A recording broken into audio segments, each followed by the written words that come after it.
We got a little bit of swoosh sweat coming now, right? Yeah, we sure do. Yep. Yeah. All right. Hey, everybody, how's it going? Yeah? All right, I think I'm going to get some light in here so I can see these beautiful faces, and you can see each other's beautiful faces. I also see some of my favorite faces coming down to the front here, who are going to help us with a little demonstration. So if you're ready for this, I'm going to ask you to go ahead and stand up.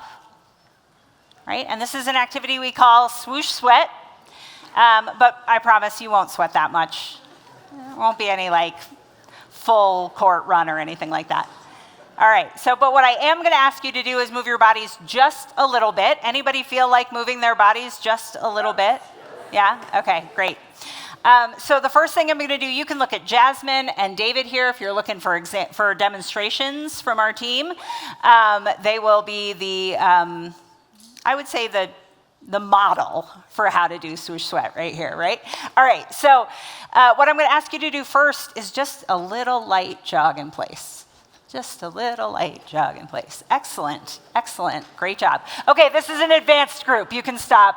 We can move on to the next one, all right? So we have jog in place. The next thing we're going to do is we're going to do a little fast feet, all right? So you're going to give me a little bit of this, yeah. All right, and good. Great. All right. And now I'm going to give you sort of a little bit of back and forth between jog in place and fast feet. Are we ready? All right, here we go. So just nice light jog, fast feet, light jog, fast feet. All right, great. Wow. Whew. All right, so we've got two things down. Let's add another one. This time what I'm going to have you do is a little bit of a tennis serve. I saw on the list, there's like 1 million USTA people here, right? Come on, the USTA. All right. So we're going to reach back and we're going to get a little serve action go, okay? All right, a little serve. Some of you look better than others. Okay. All right, so jog in place. Fast feet. Serve. Fast feet, jog in place. All right. Last one, let's get a little swim arm going, right? A little swim arm. And now if you want to get it, some sort of backstroke going, don't hit anybody behind you, right? Watch out for the people behind you. All right, so we're going to have a little swim stroke. We're going to have a little serve, a little jog in place, and a little fast feet. All right, so fast feet, serve, swim, jog in place, swim, fast feet, serve, jog in place. All right, great job. Thank you. Oh, you're not done. Yeah, you're not done. All right, you got a few more. This time, what I'm going to have us do is celebrate a couple of female athletes, right? This is what we're talking about, the really being her champion. Let's go ahead and get ourselves a little Megan Rapinoe goal celebration. Right, open up those shoulders. Anybody feel hunched from sitting in chairs all day? Get those shoulders up. All right, so we're going to get the Megan going like that. I swear it's not because I'm Megan. All right, so jog in place. Megan. Serve. Swim. Fast feet. Jog in place. Fast feet.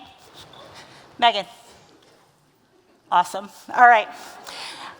Next one here we're going to do is you're going to need a partner for this one. So you're going to need to turn to somebody near you, front, back, it doesn't matter. You can be standing in front of them, next to them, whatever. And you are going to be the Williams sisters, all right? And so you are given a little, and I want to hear it. A little bit of this, a little bit of forehand. All right, come on, tennis people, I see you. All right, here we go. Williams sisters, go ahead.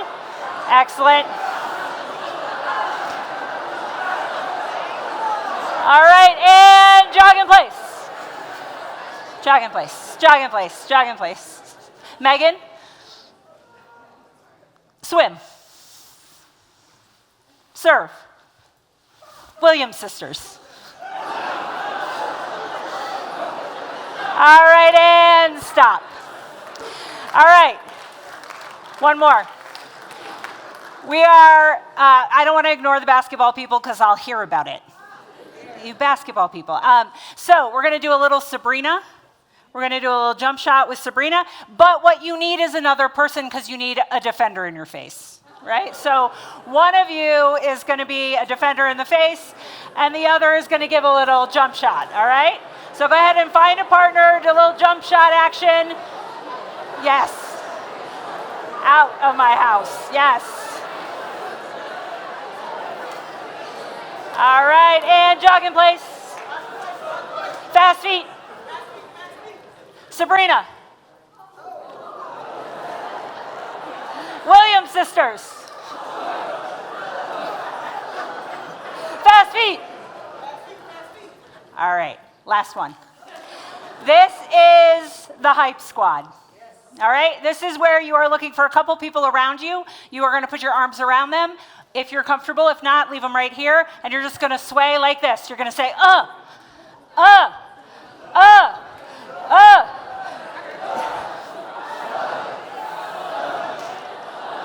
You look good. All right, and freeze. All right, it's all coming together now, okay? We're going to do all of it. All of it. Ready? Fast feet. Megan, swim, serve, jog in place. Sabrina, fast feet. Hype squad.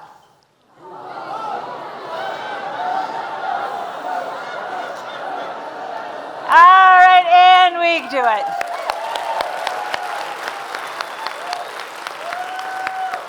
All right. I'm sure we have no elevated heart rates, right? No, we're good? Okay. So let me tell you 3 reasons why we do this, and I talked about it with Matt on the panel.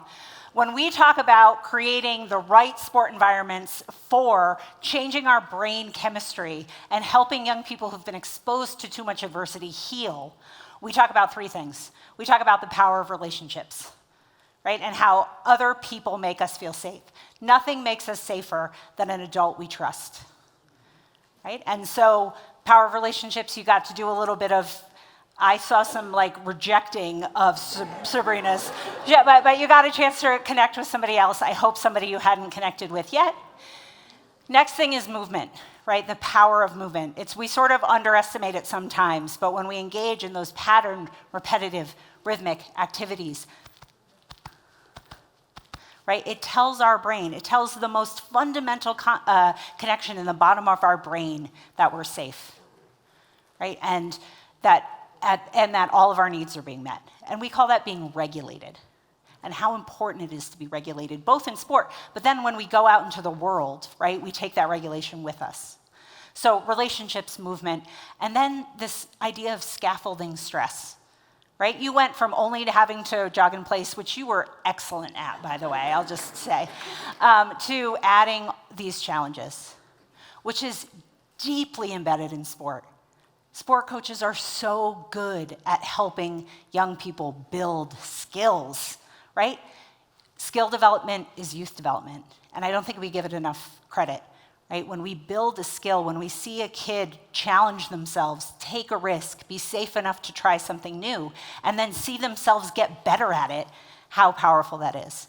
It's actually what we called resilience building, right? That's how you build resilience. You turn up the stress and you recover from that stress. You turn up the stress a little bit more and you can recover again, up and recover. That builds good patterns of stress instead of these crazy patterns of stress that we've had over the last couple of years, the good patterns of stress, right? And that resilience building walks off the field with kids.